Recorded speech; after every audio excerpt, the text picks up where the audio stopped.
Hello, welcome to Comcast Newsmakers. I'm Ellie Hong, and today we're coming to you from the beautiful state capitol building here in Springfield, Illinois.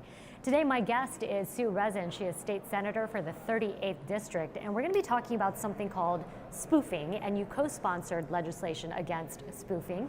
Tell folks what that is. Well, first of all, spoofing is a predatory practice that we have now because we have the technology cell phone. So people will call our cell phone, they will change the number, it will be a number that you recognize or a name that you may recognize.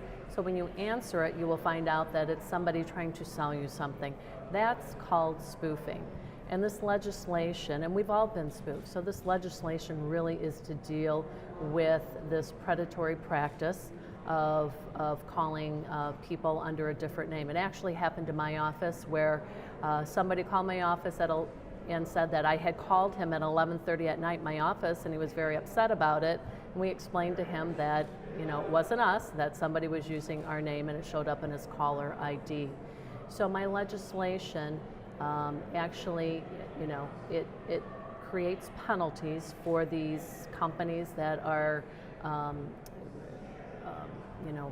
going through this predatory practice of calling ourselves under a different pretense or a different name. So we have received many people, or outreach from many people that have said that it's a problem, and we also receive many robocalls on our phones now, and this piece of legislation deals with and tries to get that under control, that if you're going to be calling our cell phones, that you need to register with the Attorney General's office. So before they even attempt it, they need to register. Correct. They need to register with the Attorney General's office, and if they do not adhere to the legislation, of course there's fines and penalties. Yeah, it's so true that everyone's experienced this, and you think, well, I'm just not going to answer the phone if I don't know the number.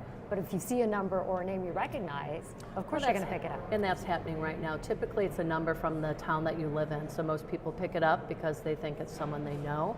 Of course, they don't want to miss the phone call, but when they pick it up, then they find out it's a company trying to sell them something. Yeah, pretty frustrating. Well, good luck to you with that piece of legislation. Let's also talk about something that's huge in your district, Starved Rock, and it's a beautiful national park. It's becoming so popular these days that you're facing some other challenges because of it.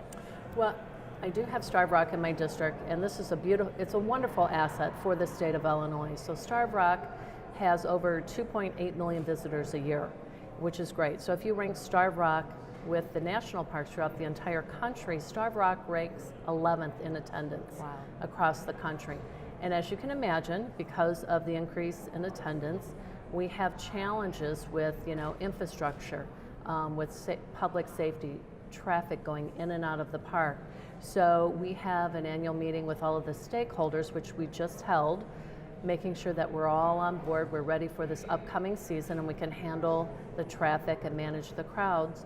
But more importantly, it started a discussion regarding more funding for Starved Rock. It's a unique asset. The state, of course, has only so much money, something we talk about during the budget year every year.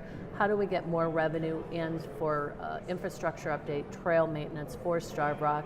So we've at least started the discussions about looking at alternative revenue to handle the unique situation that we had for a great asset, Starved Rock, that's here in the state of Illinois. So tell me about some of those revenue options that you guys are talking about. Well, something that's been on the table, and they do it for the national forests, are charging people to come into the park.